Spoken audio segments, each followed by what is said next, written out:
국민의힘 원내대표 선거 개표 결과를 말씀드리겠습니다.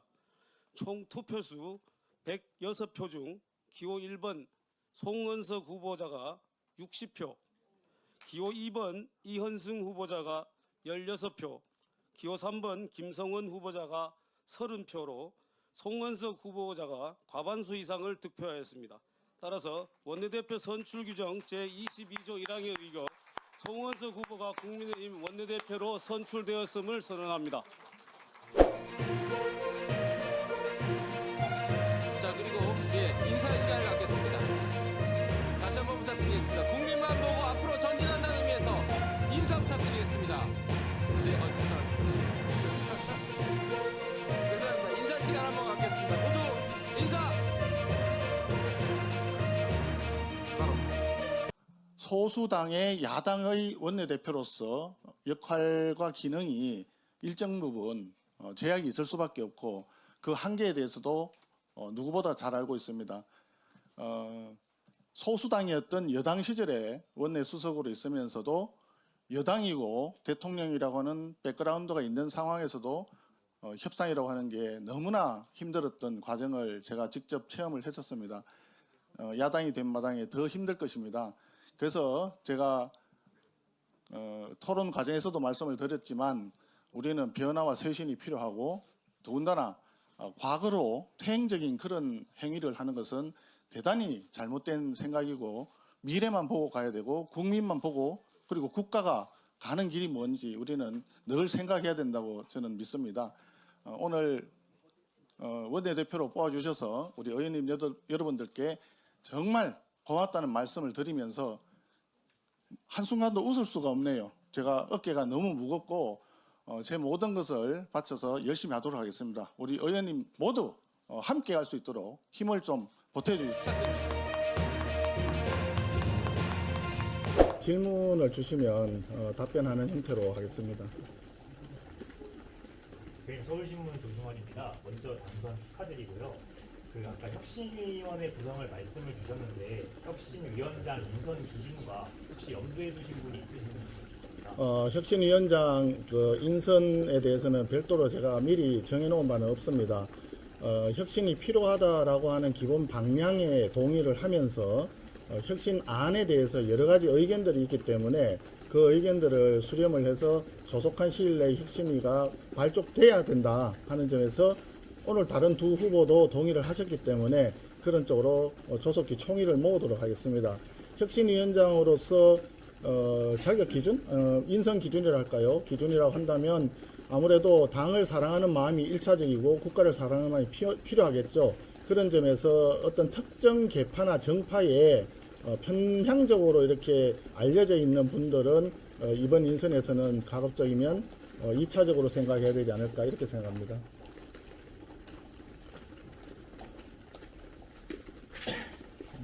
원팀입니다. 선거 과정에서 밝혀주시긴 했는데 전당대회랑 그다음에 김용태 비상대책위원장 임기 같은 문제 한 번 더 어떻게 정리하실 건지. 좀 정확하게 표현하자면 김용태 비대위원장의 임기는 위원장이 스스로 얘기했듯이 6월 30일까지로 되어 있습니다. 그렇기 때문에 임기 관련해서 얘기하는 것은 조금 어색한 부분이 있고요. 전당대회는 조기에 하자는 의원님들의 견해가 조금 많았던 걸로 기억을 합니다. 그래서 그 부분은 조속히 정리를 해서 특별한 반대가 없으면 조기에 전당대회를 할 수 있도록 준비를 하겠습니다. 그리고 실무적으로 또 소요되는 그 절차들이 있기 때문에 일정한 시간이 좀 필요로 할 것 같습니다. 아마 그런 시간 때문에 6월 말 이후에 어떻게 가져가야 될 거냐 이런 문제가 발생할 텐데 만약에 비대위원회를 추가로 더 임기를 가져가야 되는 상황이 생기면 전국위원회 의장이 이현성 의원입니다. 서로 상의해서 결정하도록 하겠습니다. 당선 축하드립니다. 오늘 오전에 김용태 비대위원장이 고대 개혁안에 대해서 국내 여론조사를 실시해달라고 그렇게 요청을 했고 그 여론조사가 실시가 되면은 결과와 상관없이 사퇴하겠다 이렇게 했거든요. 네. 당원들의 여론조사도 좋은 방안이라는 그런 생각은 듭니다. 그런데 또 한편으로 지금 그런 부분들이 당원 투표를 통해서 진행이 될 경우에 발생할 수 있는 또 다른 어떤 분열이라든지 갈등이라든지 혹시 그런 문제가 없는지를 한번 짚어보도록 그렇게 하겠습니다. 어쨌든 지금 우리 김용태 비대위원장이 내놓은 그 쇄신안 그 부분에 대해서는 그 여러 의원님들의 견해가 좀 다르고 지난번에 김용태 비대위원장 스스로 우리 당 원로 그 상임 고문님들하고 대화할 때도 또 몇 가지 부분에 대해서는 그 상임 고문님들이 좀 곤란하다는 또 의사 표현을 했다고 들었습니다. 그래서 그런 부분을 종합적으로 고려해서 내용에 대해서는 아마 혁신위에서 논의가 돼야 되지 않을까 이렇게 생각을 합니다. 문재인의 조현호 기자입니다.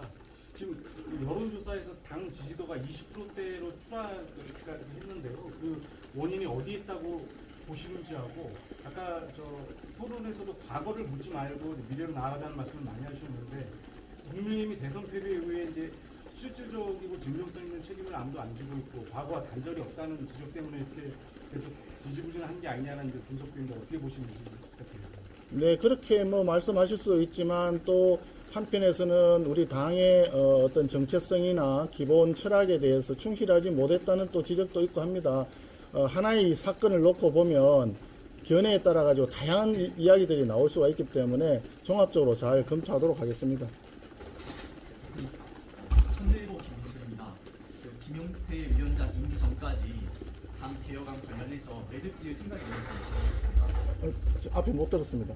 김용태 위원장 임기 전까지 당 개혁안 마무리 지을 생각이 있는지 여쭤보겠습니다. 그것은 지금 제가 혁신위를 설치할 것을 제안을 했고 오늘 다른 두 후보도 동의를 했고 많은 의원님들이 그 혁신이 필요하다는데 같은 생각이라고 저는 봤습니다. 그래서 그 혁신위에서 논의를 해서 김용태 비대위원장이 제기한 문제뿐만 아니라 다른 문제를 포함해서 그 내용과 그 절차에 대해서 논의를 해서 혁신위에서 결정하도록 그렇게 하는 것이 마땅하다고 저는 생각을 하고 있습니다. 열심히 박사입니다. 먼저 항상 축하드립니다. 다음은 차기 원내 지도부로 어떤 식으로 원내 지도부는 아직까지 정해놓은 바는 없습니다.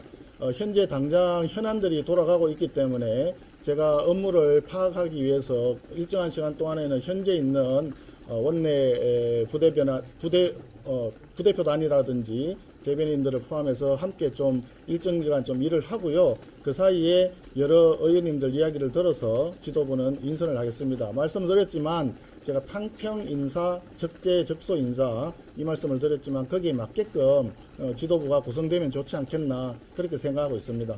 네, 마지막 질문 받겠습니다. 여당에서 헌법 개정안을 인생국가주의 최우선 과제로 추진한다고 하는데요. 이런 거에 대해서 거대 야당 여당하고 대응 전략을 어떻게 상법 개정안에 지금 충실 의무 얘기하는 거죠. 이사 충실 의무가 지금 주주들이 들어가면은 배임죄가 굉장히 상례화될 우려가 있다는 지적들이 계속 있어 왔습니다. 그 부분을 포함을 해서 더불어민주당의 김병기 원내대표하고 상의를 하겠습니다. 아마 그쪽에서도 야당 일대 주장하는 내용하고 집권 여당이 되었을 때 생각하는 게 조금 차이는 있는 것 같아요. 그래서 그 부분이 정말 국익에 보탬이 되는지 우리 국가와 국민에게 바람직한 것인지 우리 경제의 미래를 살리는 것인지 이런 부분들을 함께 고민할 수 있도록 하겠습니다. 이 부분은 협상이 좀 필요한 부분이라고 저는 생각하고 있습니다.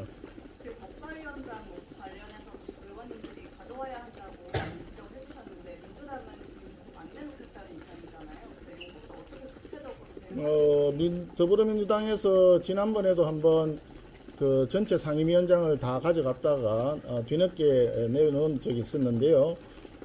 좀 전에 말씀드렸지만 원내 1당이 국회의장을 맡고 원내 2당이 법사위원장을 맡는 것이 법안을 통과시키는 입법권을 가진 국회의 견제와 균형의 측면에서 오랫동안 지켜온 관행이었습니다. 그런데 그 관행을 더불어민주당에서 굉장히 많이 지금 파괴를 해놓은 상태인데 지금이라도 의회 정치를 복원하기 위해서는 그런 부분부터 먼저 집권 여당이 양보를 해야 되는 것이 순서가 아닐까 이렇게 생각을 합니다. 그 부분은 좀 논의를 해서 조정할 수 있도록 협상을 해나가도록 하겠습니다. 마지막. 과거 얘기를 좀 꺼내서 죄송스럽긴 한데 그 예전에 탄핵 반대 집회에서도 나서고 이런 이제 저기 그때 그걸 가서 그런데 혹시 탄핵 파면에 대해서는 어떻게 탄핵으로 이제 대통령 파면된 거에 대해서는 어떤 입장 갖고 계십니까? 어떤 입장이 아니라 우리는 그 계엄 이후에 탄핵 과정에서 우리 당에서 전체 의견을 모아서 지금으로서는 탄핵보다는 질서 있는 퇴진이 좀 필요하다 이런 의견들을 그때 많이 냈죠. 거기에 따라서 이제 진행해 왔지만 어쨌든 헌법재판소에서 탄핵에 대한 심판을 할 때 그 심판 결과가 나오기 전후에 우리 당에서는 아마 탄핵 결과에 대해서 심판 결과에 대해서 선고한다고 이미 발표를 했던 걸로 기억을 합니다. 그렇기 때문에 그 중간 과정이 어떤 과정이 있었던 간에 최종적으로는 우리 헌법 질서 속에서 있었던 탄핵 심판 결과에 대해서는 우리가 승인을 하고 선복을 하고 그 모든 것이 끝난 상태다. 그렇기 때문에 이것을 다시 거슬려서 다시 얘기하는 것이 어떤 도움이 되겠느냐 그런 측면에서 제가 말씀드린 겁니다. 잘못한 것이 있으면 저희들은 분명히 잘못을 인정하고 사과하고 반성할 용의가 있고 지금까지도 그렇게 해왔습니다. 그러나 지금 대통령이 되어 있는 그분은 자기가 잘못한 것 또 이미 죄가 유죄로 확정된 이런 부분에 대해서도 사실상 반성이나 사과 같은 게 잘 없습니다. 그런 걸 볼 때 국민들이 좀 많이 분노하고 계신 거 아닌가 이런 생각을 하고 있습니다. 됐죠? 네, 이제 마무리.